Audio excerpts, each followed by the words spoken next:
need to understand this. This is not a chemistry lesson. I'm explaining to you what you need to know to become what you are. So this is not something you should blow off and say, oh, well, I don't need to know chemistry. This isn't chemistry. There are chemists that have looked at this and tried to quantify it, but that's not what I'm talking about. When I use the term phase, what I mean by that is, well, say you make two fists and you're throwing out punches with both arms at the same time, meaning both fists go out and then come back and then out and back.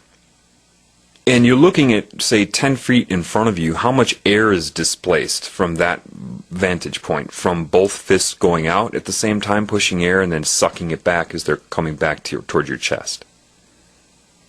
Compared to, say, if you alternate punches, where the left hand is out while the right is back, and then the right is out while the left is back, how much air is displaced 10 feet in front of you? Because, see, if both fists are going out at the same time, you have double the amplitude, double the force, double the amount pushing on the air, and then sucking it back and creating those wave pulses in the air. However, if you're alternating punches, as one is pushing air, the other is pulling air, and they cancel out their effect. That's a very good way to look at phase. If it's, and they would call that 180 degrees out of phase, or opposite. As one is inducing force, the other is retracting force, or pulling back. I guess as one is pushing, the other is pulling. Put it that way in your mind. Well, the same thing occurs with light, sound, electromagnetic waves, thought, neural impulses. And so, yeah, it's true. If I play a 500 hertz tone to you, say directly 10 feet in front of you, they would call that 0 degrees azimuth. They're always thinking in terms of 360 degrees when they're quantifying things. And say I play 500 hertz. What's really occurring is something is pushing and pulling on air just like your fist is going out and back.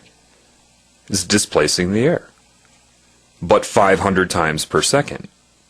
Then you understand, if I were to put a speaker right next to it and play 500 hertz, same frequency, meaning the same speed, it's still displacing the air 500 times per second.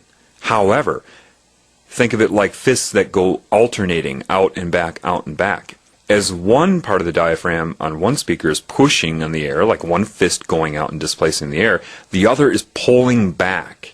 They call that compression and rarefaction when you're dealing with sound.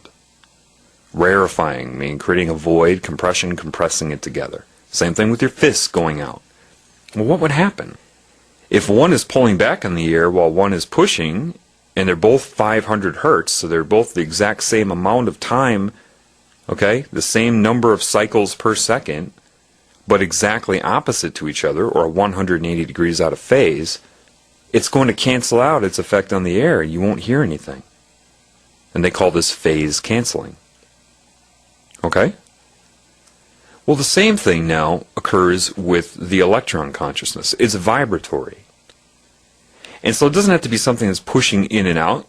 A frequency can be just the number of times something does something per unit of measurement of time. Those are interchangeable because time is a result of that. But think of it simply. So if you have part of the electron consciousness vibrating one way, and the other one that it's matched to is at the same amount of time per second, the same cycles per second, the same hertz, the same frequency, which is how many times per second it does what it does. It could be twisting back and forth, it could be oscillation, it could be, up, down, whatever. I mean, if blinking can be a frequency. How many times do you blink per second? How many times do you breathe per second? How many times do you think about your feet per second?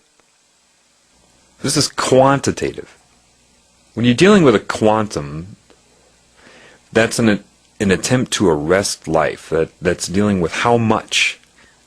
That's why it's funny when I hear people that claim to be spiritual talk about how much they like quantum physics. That's all mathematics and formulas and You know, they may hear someone like, say, Deepak Chopra discuss quantum mechanics and reality and then feel they understand quantum physics. No, it's not the quantum physics you like. It's the qualitative nature of life. Physics deals with the physical. What is affecting the physical from a physical point of view. But anyway, in this consciousness of the electron consciousness, I don't even like to call it electron because that implies that it's a particle. I like to call it dark energy. Not that I am embracing good and bad, light and dark, and I'll get into that, but we'll use that as a better example. As one part is vibrating, the other one will couple to it, part of that consciousness, the same frequency, but 180 degrees out of phase with it, therefore making it and rendering it neutral. This is why they tell you that an atom is 99.9% empty space. It is not. The energy is there. It is just phase canceling itself out. Meaning there are no wavelengths of that consciousness for you to read. But it has gone nowhere. The observance of this will tell you why the Illuminati do what they do.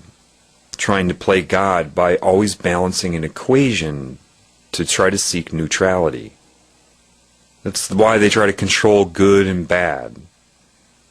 They're trying to balance a mathematical equation, and you'll understand that later as to why that is missing it. See, what they're doing, math is not life. And that's what they embrace: numerology, structure, geometry, mathematics, numbers. Quantitative elements. And because their point of view is that way, they are like, what's happening right now is like that cartoon of Bugs Bunny where maybe a leak will spring in something holding water, and he'll put his finger up against it, and then another one will spring, and he'll try to cover that, and then another one springs, he'll put his nose up against it, and another one springs out. Every time they try to plug a leak, another one's going to spring out. Trying to arrest the nature of life with math. That's what's happening. It's what has happened. Let's get back to an atom, though, because this is very important. So am I telling you that there are only two energies in an electron cloud and they phase cancel each other out? No. It's just that which is paired with another one will phase cancel it out. So how does consciousness manifest then? Switching the phase to double the amplitude in a moment, materialization, and then switching back to phase cancel. It can pop up anywhere. And that's why a lot of people miss that. They'll watch a movie like What the Bleep Do We Know, it's called. And they say, an electron can be anywhere at any given time. No, it's a fluid consciousness. It can pop up anywhere at any given time by shifting phase and interacting. And it doesn't have to shift to exactly the same. It can be 45 degrees out of phase. It can just create the amount of amplitude it needs to create an interference pattern between the two energies within it. So what happens is, yeah, you have, okay, once you get beyond the first orbital, they say, okay, you need 8 electrons. 8 bytes to a bit in a computer. Let me explain something to you. When you see these UFO examples, and all these UFOs that look like light come into an organized pattern, and they start flickering, and everybody says, oh, look at the neat light show.